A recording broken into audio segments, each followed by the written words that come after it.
We've covered a lot of ground in this Getting Started module. Let's summarize what we've seen. We started by obtaining and installing Python 3 for Windows, Ubuntu Linux and Mac OS X. We then looked at the read eval print loop, or REPL, and how it allows us to interactively explore Python code. We learned some simple arithmetic operators with plus, minus, multiply, divide, modulus, and the integer division operator with double slash. We discovered we could give objects names with the assignment operator using the equal symbol. We learned how to print objects, and we showed you how to exit the REPL, which is different on Windows with Ctrl-Z or Linux and Mac with Ctrl-D. We showed how Python uses significant indentation of code to demarcate code blocks. Each indent level is usually 4 spaces. And we told you about Python enhancement proposals, the documents which govern the evolution of the Python language.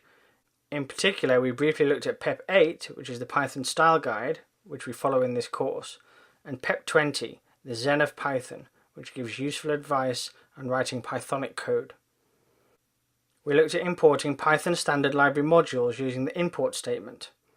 Import has 3 forms: import module, from module import function, and from module import function as alias. We used all 3 of these forms during this course module. We showed how to find and browse help, particularly useful for discovering the standard library. We looked at the 4 built-in scalar types, int, float, non, and bool, and showed how to convert between these types and use their literal forms. We looked at the 6 relational operators: equality, inequality, less than, greater than, less than or equal to, and greater than or equal to. These are used for equivalence testing and ordering. We demonstrated structuring conditional code with if, elif, else structures. We showed iterating with while loops and how to interrupt execution of infinite loops using Ctrl-C, which generates a keyboard interrupt exception. We gave an example of how to break out of a loop using the break statement, which breaks out of the innermost loop onto the first statement immediately following the loop, and along the way we looked at the augmented assignment operators for modifying objects in place, such as counter variables. We also looked at requesting text from the user at the console with the built-in input function.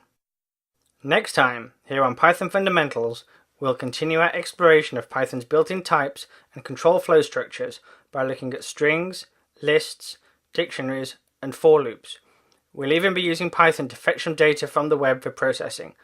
Thanks for watching, and we'll see you in the next module.